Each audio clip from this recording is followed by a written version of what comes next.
Hey sports fans, Coach Nick here, and welcome to B-Ball Breakdown.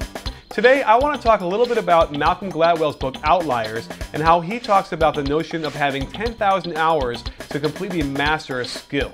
When you get to the NBA, it's pretty clear that every player there who's trying to make it has those 10,000 hours. So what are the key fundamentals that put somebody above somebody else? I had the opportunity to interview Walt Clyde Frazier from the New York Knicks and Dennis 3D from the Orlando Magic. They both had very similar answers, which is very striking to me because they're both very different players and from very different times. Coach Nick here, and we have Walt Frazier to answer some questions for us. What do you think the most important fundamental is from the offensive standpoint? Confidence. You got to believe. You don't believe you can't achieve, and you don't believe in yourself, why would anybody else? Can you tell us a little bit about what the most important fundamental is in shooting the basketball? Confidence. Interesting. And how do you develop that? You're born with it. So you think that most great shooters it's like an innate talent that they just have?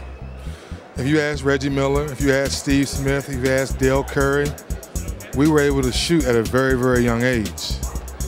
And confidence is something that you're born with from the standpoint of being aggressive and believing in yourself. Once you have the confidence, then it's developed the basic fundamentals. Especially if you're shooting the ball, actually your palm should never touch the ball. If you're shooting, it should be all fingertips. Same with dribbling, passing. So these are the fundamentals that you work on. But to me, 80% of the game is mental. Now, when you get around good coaching, you learn how to keep your eye on the target, follow through, shoot the same way every time. And the reason I use that as an example because we always look at Reggie Miller's shot, and we know that's one of the ugliest shots in basketball history. But he's made the most three-pointers ever in basketball history. So it lets you know that confidence is within. Unfortunately, today's players are not getting the coaching that I got. They're not fundamentally sound. They don't play with a lot of savvy. The game today to them is entertainment. So they are enthralled with the three-point shot, the dunk, and you know that's pretty much what they look to be on ESPN and that type of thing. So they've gotten away from the basic fundamentals of the game. Like to me, the most glaring weakness in the game today as opposed to when I played is the mid-range jumper. Very few guys today can shoot 10 or 12 feet from the basket because they all practice behind the arc. Free throw shooting is atrocious. So they find the fundamentals too mundane for them, and I think it's sort of hurt the game. Footwork was a key for me. It's coming off screens because I knew at a young age I wasn't very athletic. I wasn't going to play above the rim. So I had to use footwork so I could get open because I knew I had a fast release. But when you're playing against guys like Scottie Pippen, you got to be a little more clever. How to use screens, how to make sure you don't waste energy when you're coming off screens. And that's something I had to master when I got into the league.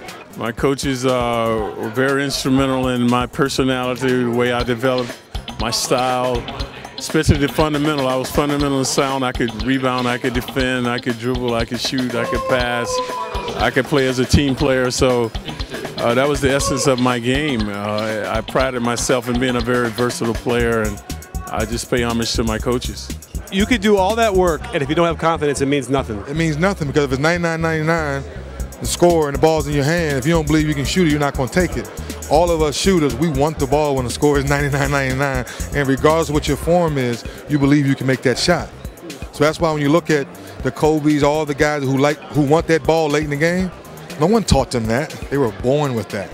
So I hope you took something away from this that also applies not only to basketball, but to life. Because this is what gurus are talking about, people like Tony Robbins or Phil Jackson or Dr. Phil. It's having the confidence to visualize, see your future, and actually accomplish it. And that's what separates the people who are successful from those who aren't.